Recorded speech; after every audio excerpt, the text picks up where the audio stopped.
How do we know that classical art, as opposed to modern art, is so good? We know it because it was produced within the demanding standards and refined principles of aesthetics, the centuries-old branch of philosophy that measures artistic quality. Painting, drawing, and sculpture employ a number of characteristics such as composition, form, color, line, texture, and movement to create beauty. To the experienced eye, and even to the casual viewer, each of these is present in any work of art worthy of being called art. Composition, for instance, is the positioning of objects, elegant and controlled in the hands of a master, or awkward and haphazard in the hands of the inept. Color can be exquisitely balanced and harmonious, or garishly random and unsavory. Movement can be uplifting and dynamic, or static and perverse. Unfortunately for the arts, not everyone agrees. I'm sure you've heard the arguments. Art is simply a reflection of its time. Art isn't about technical proficiency, it's about making you think. Art is a matter of personal taste. There's no such thing as great art or bad art. Where do these assumptions come from? For the most part, they are the result of art histories written and taught over the last century, not by artists, but by those in the humanities and social sciences. Not having an artist's point of view or experience, let alone artistic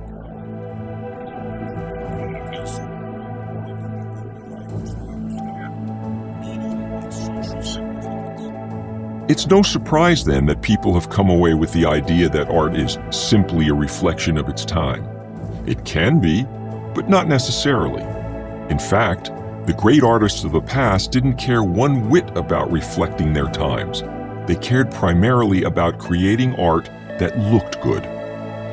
Art, by definition, is a visual medium.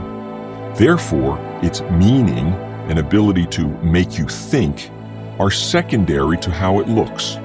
After all, there can be meaning in other creative mediums like literature and music. But the visual is what uniquely distinguishes art. Therefore, the visual is what most matters. In fact, a great work can and should stand on its own without the viewer knowing anything about its meaning.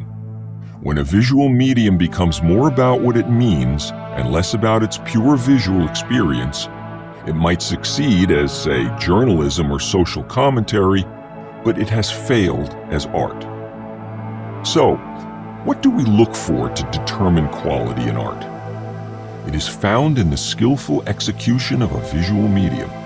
For example, in a great oil painting by the 17th century Dutch master Vermeer, the quality is there in the controlled balance of its composition, the harmony of its color, the masterful hand-eye coordination of its brushwork. When we look more closely at the soft edge between the woman's arm and her sleeve, we can see that it was achieved by Vermeer's delicate application of paint. This is the very essence of artistic quality. And not, by the way, because it looks realistic or photographic, if you will. Realism is simply a stylistic choice.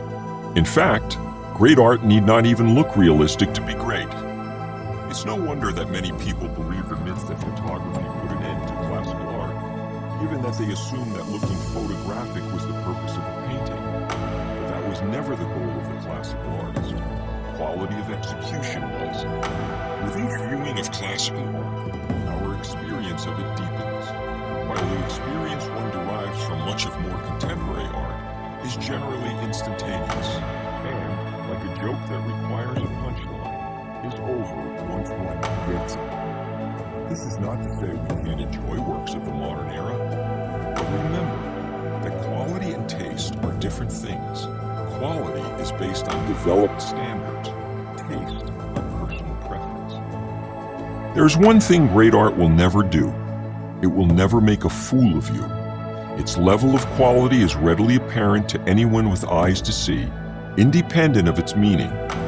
You might be thoroughly impressed with the work of a cutting-edge artist with its impressive theory, but you have no way of knowing if you're being taken for a sucker. Finally, unlike the inspirational work of the past, much of today's art exposes how coarse and vulgar a society we've become. Fortunately, there is an antidote to this. You'll find it in the galleries of great museums all over the world. Ask the security guard. He'll point you in the right direction.